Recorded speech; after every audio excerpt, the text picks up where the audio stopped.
Carnot cycle. So இந்த Carnot சைக்கிளில் பார்த்திங்கன்னா இது வந்து பிவி டயக்ராம். ஸோ இது வந்து டிஇ டயக்ராம், அதாவது டெம்பரேச்சர் என்ட்ரோபி டயக்ராம். ஸோ இந்த டயக்ராமில் உள்ள ப்ராசஸ் வந்து தெளிவாக பார்க்கலாம். ஸோ இதில் நமக்கு வந்து 4 ஸ்டேஜ் மொத்தமாக இருக்குது. ஃபர்ஸ்ட் வந்து ஐசென்ட்ரோபிக் எக்ஸ்பென்ஷன். ஸோ இதில் ஐசென்ட்ரோபிக்னா என்னதுன்னா நமக்கு என்ட்ரோபின்னு நம்ம மென்ஷன் பண்ணிக்கலாம். ஸோ எக்ஸ்பென்ஷன்னா வந்து வால்யூம் வந்து அதிகமாகுது. ஸோ அதனால் எக்ஸ்பென்ஷன் சொல்லியிருக்கிறோம். ஸோ வந்து இதில் என்ட்ரோபின்னா என்னென்னா வந்து ஹீட்டு, அதாவது என்ட்ரோபியோட டிஃபைன் எப்படி டிஃபைன் பண்ணலான்னா, ஹீட் அதிகமாகும்போது என்ட்ரோபி அதிகமாகும், ஹீட் கம்மியாகும்போது என்ட்ரோபியும் கம்மியாகும். So entropy just data. So இந்த ஐசென்ட்ரோபிக் எக்ஸ்பென்ஷன் பார்த்திங்கன்னா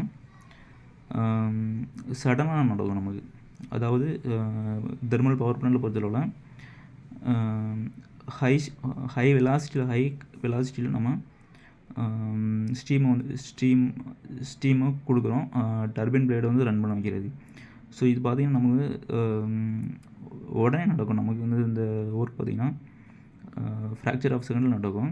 ஸோ இந்த மாதிரி இருக்கும்போது நமக்கு ஹீட் ட்ரான்ஸ்ஃபர் எதுவுமே இருக்காது. ஸோ அவுட் சைட்லேருந்து என்விரான்மெண்ட்லேருந்து நமக்கு ஹீட் வந்து எதுவும் இன்னர் சைடு வரவும் செய்யாது, நமக்கு அவுட் சைடு போகவும் செய்யாது. அதனால் ஹீட் ட்ரான்ஸ்ஃபர் வந்து இதில் வந்து 0 தான் இருக்கும்.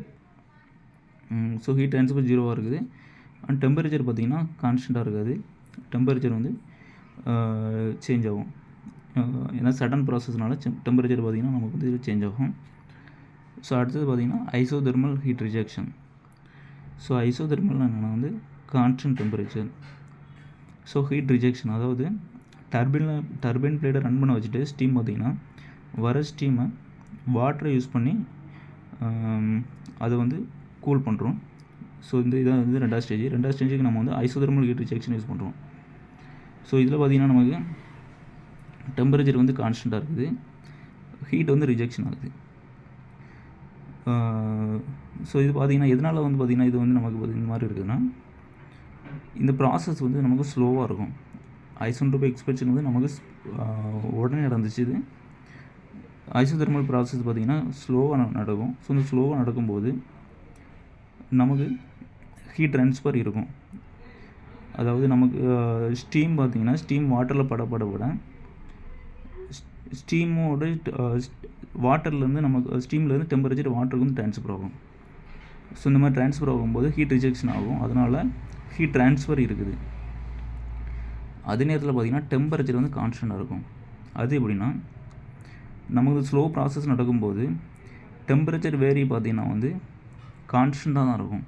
சடன் ப்ராசஸில் தான் டெம்பரேச்சர் உடனே சேஞ்ச் ஆகும். ஸோ இதில் வந்து நமக்கு டெம்பரேச்சர் கான்ஸ்டன்ட் லெவலில் தான் வந்து ஃபஸ்ட்லேருந்து கடைசி வரை இருக்கும். ஹீட் ட்ரான்ஸ்ஃபர் மட்டும்தான் இருக்கும். ஸோ மூணாவது ஸ்டேஜ் பார்த்திங்கன்னா ஐசென்ட்ரோபிக் கம்ப்ரெஷன். ஸோ அதே போல் தான் ஐசென்ட்ரோபிக்னால் நமக்கு என்ட்ரோபி. ஸோ கம்ப்ரெஷன் வந்து நமக்கு வந்து ப்ரெஷர் வந்து அதிகமாகுது. அதாவது நமக்கு வந்து வாட்டர் மூலமாக நம்ம கூல் பண்ண ஸ்டீம் பார்த்திங்கன்னா அந்த ஸ்டீம் பார்த்திங்கன்னா வந்து நமக்கு வந்து வெட் வேப்பராக இருக்கும், அப்படி இல்லைனா வாட்டர் ஸ்டேஜில் இருக்கும். ஸோ இதை ஹை ப்ரெஷரில் பம்ப் மூலமாக ஹை ப்ரெஷரில் பாய்லரில் வந்து சென்ட் பண்ணுறோம்.